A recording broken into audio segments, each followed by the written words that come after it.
주위에서 하안검 수술하신 분들 보면 수술하고 나서 불룩했던 눈밑은 많이 평평해졌는데 원래 있던 애교살이 소실돼서 아쉬워하신 분들을 종종 보셨을지 모르겠습니다. 실제로 굉장히 흔하고요. 어떤 선생님들은 하안검 하면 당연히 애교살은 없어진다고 주장하신 분들도 종종 있으시더라고요. 근데 사실 이거는 맞는 말은 아닙니다.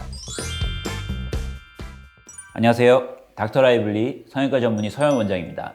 요즘 눈밑 지방 재배치 수술하고 싶다고 찾아주시는 분들이 굉장히 많습니다. 아무래도 눈밑 개선의 대표적인 수술 방법이기도 하고 불룩한 눈밑 지방이나 꺼져있는 눈물고랑 때문에 신경 쓰이는 분들이 가장 쉽게 접할 수 있는 수술이기 때문에 많은 분들에게 관심을 받는 것 같습니다.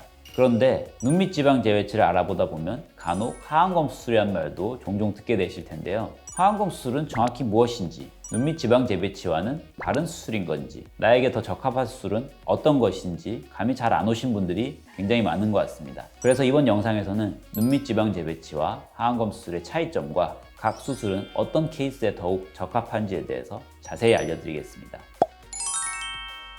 사전적인 의미를 풀어서 설명드리자면 눈밑 지방 재배치는 말 그대로 불룩한 눈밑 지방을 그 아래 꺼진 눈물고랑으로 이동시켜 불룩한 부분을 좀 평평하게 만들고 꺼져있던 눈물고랑은 채워지는 효과를 내는 수술입니다. 하안검 수술은 말 그대로 하안검을 수술한다는 이야기죠. 제가 봐도 일반인들이 이 용어를 들었을 때 직관적으로 차이를 이해하기 어려운 것이 사실인 것 같습니다. 두 수술의 차이는 첫 번째, 절개 위치가 다릅니다. 눈밑 지방 재배치는 사실 그 앞에 경결막이라는 말이 생략되어 있습니다. 눈 뒤집으면 보이는 이 빨간 결막으로 접근하기 때문에 수술 후에 겉에서 보이는 흉터가 전혀 없죠. 하안검 성형은 속눈썹 아래로 접근해서 피부 절개가 있는 수술이기 때문에 흉터가 발생할 수 있습니다. 대개의 경우에는 시간이 지나면 잘 안 보일 정도로 희미해지긴 합니다. 그런데 절개 위치가 다른 것으로 인해 각 수술로 해결할 수 있는 부분도 달라지게 됩니다. 눈밑 지방 재배치는 밖에서 보이는 흉터도 없고 수술 시간도 짧고 그만큼 붓기나 멍도 적어서 회복 기간이 짧은 장점이 있습니다. 수술 시간이 짧으니까 비용도 저렴할 수밖에 없겠죠. 한마디로 아주 간편한 수술입니다. 불룩한 눈밑과 꺼진 눈물고랑에는 효과가 좋습니다. 반면에 심한 피부 처짐이나 눈밑 주름, 늘어진 애교 등의 교정을 원하는 경우에는 한계가 클 수밖에 없습니다. 눈밑 지방 재배치로 가장 드라마틱한 효과를 볼 수 있는 대상은 불룩한 눈밑 지방과 눈물고랑의 꺼짐이 있고 피부 처짐은 거의 없는 20, 30대 분들입니다. 이런 분들에게 눈밑 지방 재배치는 매우 효과가 좋습니다. 하안검 수술은 앞에서도 말씀드렸다시피 피부로 절개가 들어가는 수술입니다. 피부로 접근하기 때문에 눈밑 지방 재배치 수술보다는 해줄 수 있는 게 많기도 합니다. 불룩한 눈밑 지방과 눈물고랑 해결하기 위한 눈밑 지방 재배치는 물론 같이 할 수 있을 뿐만 아니라 늘어진 피부의 절제 및 속층의 리프팅까지도 같이 시행할 수 있습니다. 좀 어려운 말로 하자면 알륜근 현수, 외양각 고정 등인데요.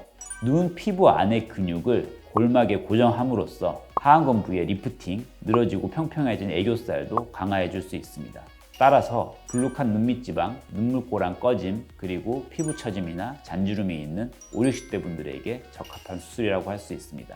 눈밑 지방 재배치는 당연히 포함이 되어 있고 늘어진 피부, 잔주름도 일부 개선해 줄 수 있는 수술인 대신에 그만큼 수술 시간이 길고 박리 범위가 넓고 조작이 많기 때문에 회복 시간도 좀 길고 비용도 눈밑 지방 재배치에 비해서는 대부분 높은 편입니다.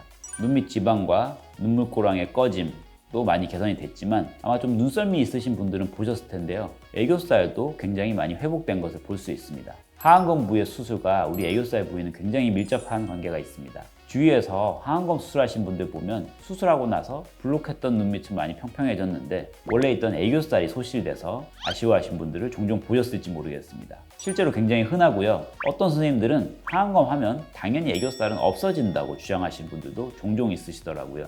근데 사실 이거는 맞는 말은 아닙니다. 애교살이라는 것은 우리가 살이라고 표현하긴 하지만 실제로는 근육입니다. 애교살이 없어 보이는 분들도 이렇게 눈웃음을 해보면 애교살이 생기는 것을 볼 수 있죠. 눈둘레 근육 중에서 가장 윗부분, 즉 속눈썹 근처의 근육에 해당합니다. 모든 근육은 신경에 의해서 지배를 받게 되는데 하안검 수술하는 과정에서 그 부분의 신경을 보존하지 못하고 손상시키게 되면 애교살이 소실되기가 쉽습니다. 이 신경을 수술하는 과정에서 잘 보존하고 이 근육을 안압뼈에 잘 고정해서 리프팅을 해주면 오히려 수술 전보다 애교살을 더 만들어줄 수 있게 됩니다. 수술 전에 늘어지고 퍼져 있던 애교살이 혹은 더 얇으면서 통통하게 만들어줄 수 있게 되는 건 거죠. 오늘은 눈밑 지방 재배치와 하안검 성형의 구체적인 차이점에 대해서 설명드렸습니다. 요약하자면 눈밑 지방이 볼록하고 눈물꼬랑이 꺼짐이 있지만 피부 처짐, 잔주름이 심하지 않은 경우에는 눈밑 지방 재배치, 피부가 많이 얇아졌고 조직들의 늘어짐이 동반되어 있는 경우에는 하안검 성형이 더 적합하다는 것이었습니다. 걱정하시거나 궁금해하시는 부분에 대해서 어느 정도 해소가 되었으면 좋겠습니다. 더 궁금하신 사항이 있으시면 댓글로 달아주시면 답변 드리도록 하겠습니다. 지금까지 예쁜 눈 만드는 닥터 라이블리 성형외과 전문의 서영 원장이었습니다. 감사합니다.